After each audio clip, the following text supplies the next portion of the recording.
Nucleophilic substitution reaction, उसमें एक last में ये आ रहा था कि हमारा एक 2,4,6 ट्राइनाइट्रोफिनॉल बनता है पिकनिक एसिड, ये आप नोट कर लो, बहुत इंपॉर्टेंट चीज है। ठीक है, अब चूंकि जो हमारे प्रोडक्ट बन रहे थे ऑर्थो और पैरा प्रोडक्ट ही बन रहे हैं, मेटा प्रोडक्ट नहीं बन रहे हैं। क्यों? अगर इलेक्ट्रॉन विड्रॉइंग ग्रुप होगा ऑर्थो और पैरा प्रोडक्ट पर तो वो ज्यादा स्टेबल होगा, मेटा प्रोडक्ट अनस्टेबल होता है। उसका कारण है ये रेजोनेटिंग स्ट्रक्चर, क्योंकि मेटा के जो होंगे वो उतने स्टेबल नहीं होते हैं, ऑर्थो और पैरा के स्टेबल होते हैं, और जितने ज्यादा रेजोनेटिंग स्ट्रक्चर बनेंगे वो उतना ज्यादा स्टेबल होता है। तो ये है, ये कौन सी पोजीशन है? पैरा। मैंने बताया था आपको 3 पोजीशन होती हैं, 3 पोजीशन फिर मैं आपको समझा दूं।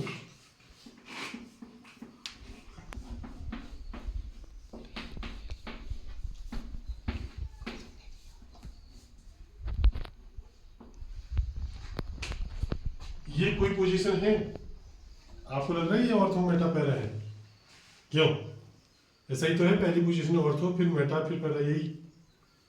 ये कोई भी पोजीशन नहीं है, इन सब का नाम सेम होगा। जब यहां पर कोई ग्रुप होगा,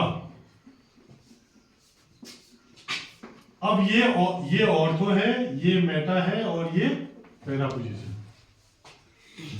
ठीक है, सिंगल में कोई नहीं होता है, 2 ग्रुप होने चाहिए तभी ऑर्थो मेटा और पैरा होते हैं उनके। ये बात समझ में आ गई?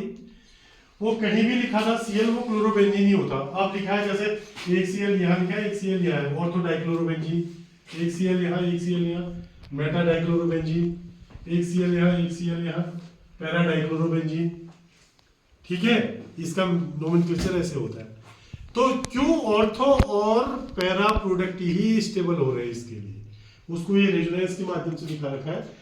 ये पैरा नाइट्रोक्लोरोबेंजीन है, ये नाइट्रो है NO2, और ये Cl, तो पैरा नाइट्रोक्लोरोबेंजीन का नाम होगा। कोई न्यूक्लियोफाइल यहाँ पर अटैक कर रहा है, क्योंकि न्यूक्लियोफाइल ने किसको हटाना है? हेलोजन को हटाना है ना। इलेक्ट्रॉन विड्रॉइंग ग्रुप का कोई रोल नहीं है फिलहाल, आपको हटाना किसका है? उसको।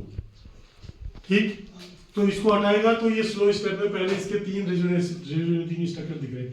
यहां पर अगर ये जुड़ रहा है OH, तो ये बॉन्ड इधर को टूटेगा, ये आगे ये बॉन्ड, यहाँ ये जो बॉन्ड था ये निगेटिव, ऐसा बनेगा पहला स्ट्रक्चर। अब ये बॉन्ड यहां आएगा तो ये बाहर आ जाएगा, कल मैं जो बता रहा था, क्योंकि कार्बन की कितने 4 ही तो होंगी वैलेंसी। देखो, तो ये बाहर आ गया। अब ये कहा जा रहा है, ये यहां जा रहा है, तो ये कहा आएगा? आ गया। अब ये यहां जा रहा है तो फिर क्या होगा? ऐसा ही बन जाएगा पहला वाला, वो इधर बने चाहे इधर बने। ठीक है, तो इसलिए ये पैरा प्रोडक्ट इस तरह स्टेबल बनता है। और दूसरे वाले में ये फास्ट रिएक्शन, ये फास्ट होती है, मतलब जनरली होगा कैसे? ऐसा, ये बनना है, बनना क्या है? ये बनना है, लेकिन उसके बीच में क्या आ रहा है? ये रेजोनेटिंग स्ट्रक्चर आ रहे हैं, इसके कारण से इसके ऑर्थो और पैरा प्रोडक्ट ज्यादा स्टेबल होते हैं। अब ये ऑर्थो प्रोडक्ट के लिए दिखा रखा है, ऑर्थो में है तो क्या हो रहा है? डिलोकेलाइजेशन, जो उसका इलेक्ट्रॉन है वो मूवमेंट कर जाएगा।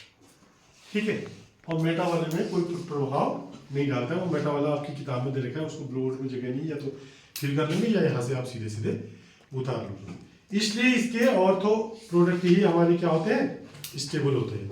ठीक है, क्या आप विचार कर सकते हैं कि NO2 समूह ऑर्थो और पैरा स्थिति पर ही क्यों प्रभाव दिखाता है, मेटा पर नहीं? इसका आंसर यहाँ लिख रहा हूँ, उसको बनाने के बाद आप इसको यहाँ पढ़ लेंगे, इसके बाद फिर कल ये रिएक्शन चलेंगे और बहुत इंपॉर्टेंट। ठीक है जी, ओके।